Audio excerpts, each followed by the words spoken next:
Hey guys, KallTorak here. Today, I am bringing you my Arctic Armor Poison build.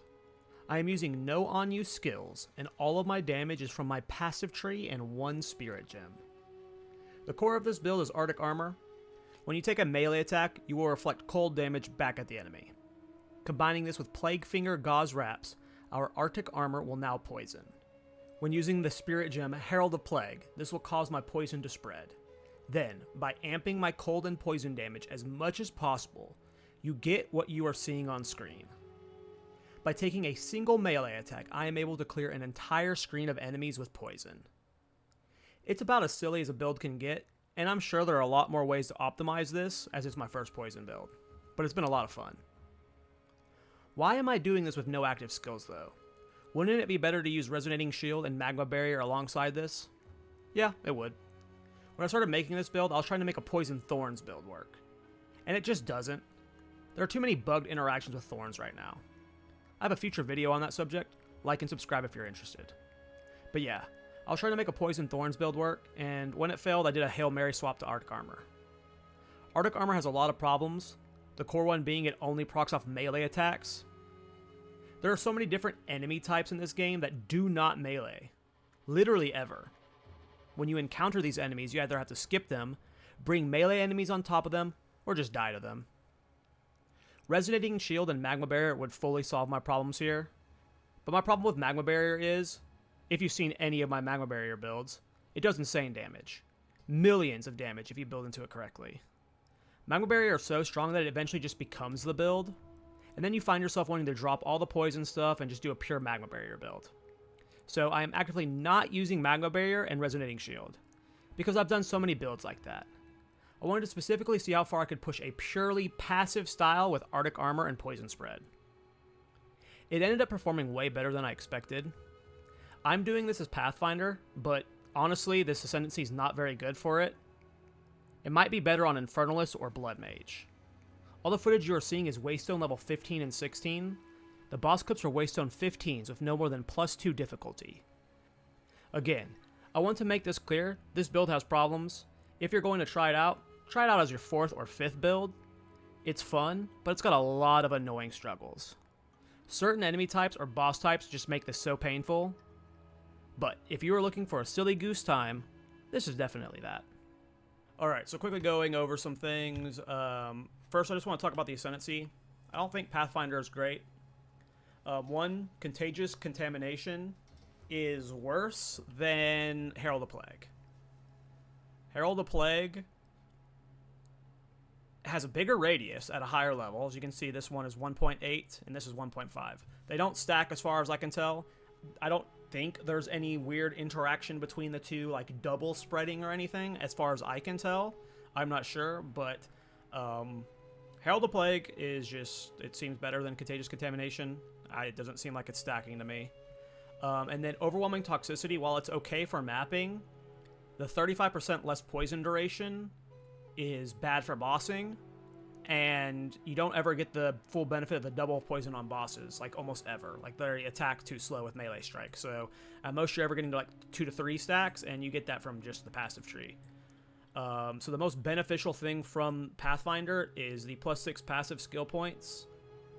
And then you get 24% magnitude to poison. If you were doing a Resonating Shield version, where you wanted to just block more, which you can, then running Assault becomes better, but it is possible that with the tankiness of Blood Mage, plus the ability to like scale it the crit of Arctic Armor, or just the, defensiveness and raw spell power from Infernalist, might honestly be better for this specific meme build. I just want to throw that out there, that while the starting position is okay for Pathfinder, I'm not sold on Pathfinder for this build. You might want to try it as an Infernalist or a Blood Mage. Alright, so let's go into the gems. I only have 3 skill gems. I have a 5-link Arctic Armor. Yes, I wasted a 5-link on Arctic Armor. It is level 19. In it, I have Cold Mastery, Elemental Focus. Elemental Focus makes it do more damage, and then we don't want to freeze bosses. So the not inflicting elemental ailments is awesome, because if we freeze the boss, they don't attack us anymore. That's how we're doing most of our damage. Deadly Poison, increased magnitude. Controlled Destruction, I'm doing a non-crit version, so we've got just more damage. And then Bursting Plague. It's just really powerful for the clear. Herald of Plague. It's just a better version of my passive ascendancy. The 25% chance to hinder, plus you get more radius on the poison spread. It's really puzzling. I was like surprised. Like, I figured that Pathfinder had to be the best for this, and you know, maybe the 24% and the 6 extra passive skill points make that difference, but I doubt it. You're probably better off a Blood Mage or Infernalist. I'm not sure though. But yeah, and then we have Grim Feast. I'm doing an energy shield version of this build. As you can see, I have 8,000 energy shield. I'm never actually really getting over this. You know, Grim Feast lets you go over the cap, but it's more like just little health pods that you're picking up that are constantly healing you. Because you are taking lots of damage constantly with this build. We're not blocking anything, so we are taking the hits. So the Grim Feast is required. If you ended up with more Spirit, you would probably rock Blasphemy and Temporal Chains. Temporal Chains increases the duration of your skill effects on things, your emblem effects or whatever. So your poison will last longer on enemies, plus they're slowed. It's a defensive option. So yeah, if you had extra Spirit and you did not, or you decided that you don't think you need Herald of Plague, you'll drop Herald of Plague and you're just going to rely off Contagious Contamination. You could run Blasphemy and get Temporal Chains. For gear, it's just most pieces are just stacking energy shield for the important pieces. We got Plague Finger Gauze Wraps. This is the only required piece. All damage from hits contributes to poison magnitude. Poison can only be triggered by physical damage normally, so this lets Arctic Armor proc our poison.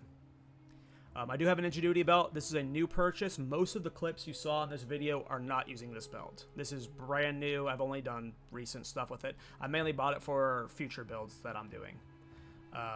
So yeah, but it really just defensive. So you want to juice your cold spell skills. So I got +5, +2, +5 on wand, and then I got spell skills on amulet, and I've got the spell skills on the offhand focus. On rings, I have cold damage, chaos damage, and cold damage, chaos damage. One thing I want to talk about is my anointment, Event Horizon. I just happen to have the currency to anoint this. I don't know if this is actually good mathematically. I couldn't figure out what to anoint, and I figured why not just try it out. I am not going to recommend this to anyone because it's expensive, but it is 53% increased chaos damage. Poison damage is chaos damage, and it's a lot. 53% seems pretty good. And you are avoiding the downside of losing the 3% life and energy shield when you use a chaos skill, because we don't use skills. So, this could be a bait pick. I'm not going to put it in the max roll guide because I don't know the math of how it's actually amping my poisons. But it felt like it was making a difference. But it's expensive, so I would not recommend it. And yeah, all the other pieces are just maxing my defensive. So we got energy shield, we got the resistances. Yeah, it's pretty simple. Passive tree. So the most important thing is, one, we have the, where is it?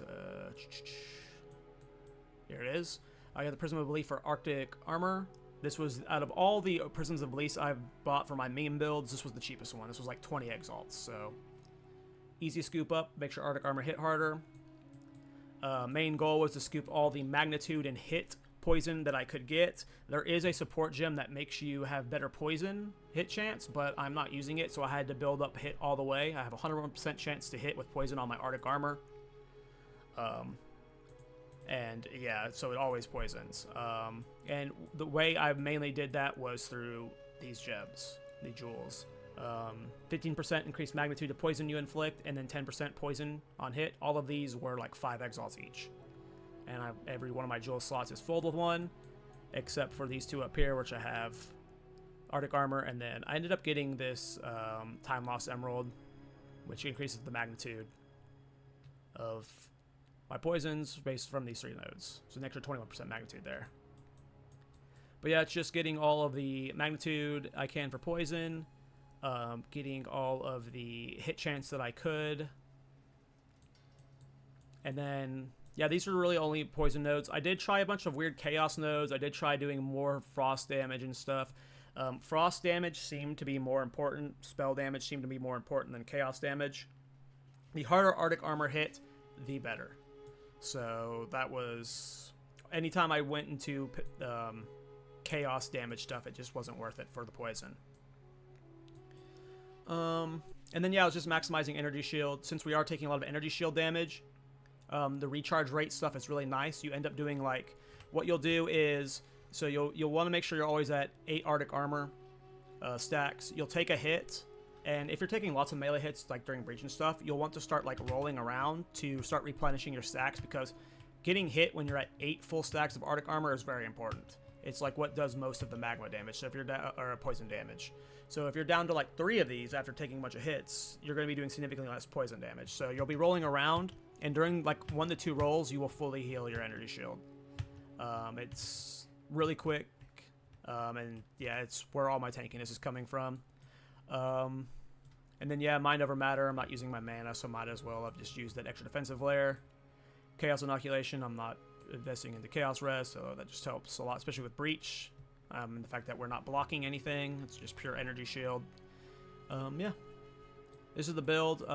Again, I am not sold on Pathfinder just because of how bad these two interact with this specific build. Like, overwhelming toxicity is good for mapping, it feels like, but for bossing, it just, the 35% less poison duration ends up hurting you. So it is possible you might want to try this build as a Blood Mage or an Infernalist, but if you do end up trying this build out, you can reference my tree and path your way over here from the Blood Mage Infernalist section. And yeah, hope you guys liked the build. This one was a fun one to cook up. I don't expect an update unless there are just a lot of crazy optimizations I can make. If you have any feedback, please let me know. Always trying to learn and improve. If you enjoyed the video, make sure to like and subscribe. My next build might be a Blood Mage Thorns build, so stay tuned for that. Apologies to Darth microtransaction. We once again ran out of time. Take care, boys. See you in the next one.